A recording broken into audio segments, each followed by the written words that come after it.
एक दूर के राज में एक सुंदर और समझदार राजकुमारी रहती थी, जिसका नाम राजकुमारी नायरा था। उसका महल हीरे और मोती से सजा हुआ था और रात को चांद की तरह चमकता था। नायरा के पास सब कुछ था जो एक राजकुमारी चाहे, लेकिन नायरा के दिल में एक सवाल हमेशा रहता था।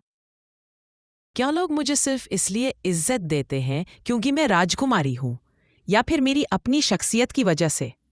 ये सवाल उसके दिल को सुकून नहीं लेने देता था। इसका जवाब पाने के लिए नायरा ने एक दिन फैसला किया। मुझे अपने महल से बाहर निकलना होगा और लोगों के बीच जाकर समझना होगा उनकी असली दुनिया। अगली सुबह नायरा ने अपना शाही लिबास उतारा, एक सादा लिबास पहना और महल के दरवाजे से बाहर निकल गई। गांव में पहुंचकर उसने देखा, कोई खेतों में हाल चला रहा था, कोई अपनी दुकान पर मेहनत कर रहा था और कोई घरेलू काम में व्यस्त था। नायरा अन लोगों के पास गई और उनसे दोस्ती करने लगी। गांव वाले उससे पहचान नहीं पाए। किसी ने कहा, बहन, तुम यहाँ नहीं हो, हमारे साथ खेतों में मदद करोगी? नायरा मुस्कुराई और बोली। हाँ, क्यों नहीं। उसने पहली बार अपने हाथ मिट्टी में डाले। शुरू में मुश्किल लगी, लेकिन धीरे धीरे उससे मजा आने लगा। गांव की औरतें उससे बातें करने लगी। हर दिन नायरा को नए तजुर्बे होते। एक दिन उसने देखा, एक बड़ी औरत अकेली भारी मटका उठाकर चल रही थी।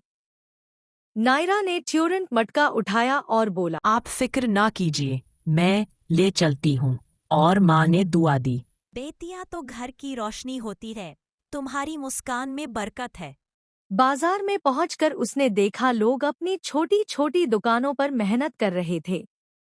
कोई ताजा सब्जी बेच रहा था, कोई मिट्टी के बर्तन बना रहा था और कोई कपड़े रंग रहा था। नायरा ने पहली बार महसूस किया कि असली जिंदगी तो यहाँ चल रही है। उसने एक बर्तन वाले से पूछा, चाचा, ये बर्तन बनाने में कितना समय लगता है? बेटी, एक बर्तन बनाने में सिर्फ मिट्टी ही नहीं लगती, इसमें सब्र और मोहब्बत भी घुलनी पड़ती है। नायरा हैरान रह गई। उसने सोचा, महल के चमकते शीशों में तो मैंने कभी अपना आईना देखा है, लेकिन यहाँ तो हर बर्तन इंसान की मेहनत का आईना है। वो और आगे बढ़ी तो एक छोटी लड़की अपनी माँ के साथ कपड़े रंग रही थी। लड़की ने मुस्कान के साथ नायरा को बोला, दीदी, आपके हाथ तो बिल्कुल नरम हैं। क्या आपने कभी रंग में हाथ नहीं दिए? नहीं, पर मैं सीखना चाहती हूँ। फिर नायरा ने खेतों में काम करना सीखा, बच्चों को कहानियां सुनाई और बाजार में मदद की। धीरे धीरे लोग उससे बहुत पसंद करने लगे। उन्हें लगा कि नायरा एक अलग ही लड़की है, दयालु, समझदार और अपनी। एक दिन गांव में बड़ी मुसीबत आई। नहर का पानी सूख गया, सब परेशान हो गए। किसी ने कहा, अब हम क्या करेंगे? हमारे पास पीने का भी पानी नहीं बचा। सब लोग उदासी में थे। तब नायरा ने अपनी समझ और हिम्मत दिखाई। अगर हम सब मिलकर नदी तक एक नया रास्ता बनाएं, तो पानी गांव तक आ सकता है। अकेले शायद मुश्किल हो, पर अगर हम सब मिलकर करेंगे तो कुछ भी मुमकिन है।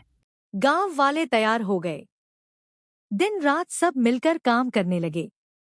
बच्चे गंद उठाते, लड़कियां मिट्टी हटाती और नायरा सबके बीच खुद अपने हाथों से काम करती।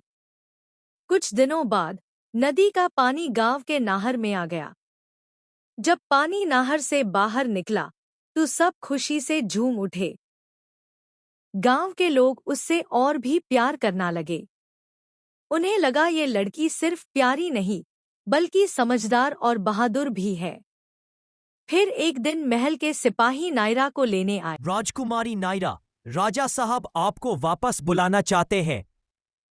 गांव वाले हैरान रह गए। तब नायरा ने उन सबको देखा और मुस्कुराकर कहा, मैं राजकुमारी जरूर हूँ, लेकिन मेरी असली पहचान तुम सब हो। तुमने मुझे सिखाया कि इज्जत सिर्फ कुर्सी या ताज से नहीं मिलती, बल्कि दिल से मिलती है। और उस दिन के बाद नायरा सिर्फ एक राजकुमारी नहीं रही, वो एक ऐसी इंसान बन गई जिसे लोग अपनी बेटी और अपनी दोस्त समझने लगे। उसकी पहचान महल के ताज से नहीं, बल्कि उसके दिल और इंसानियत से बनी।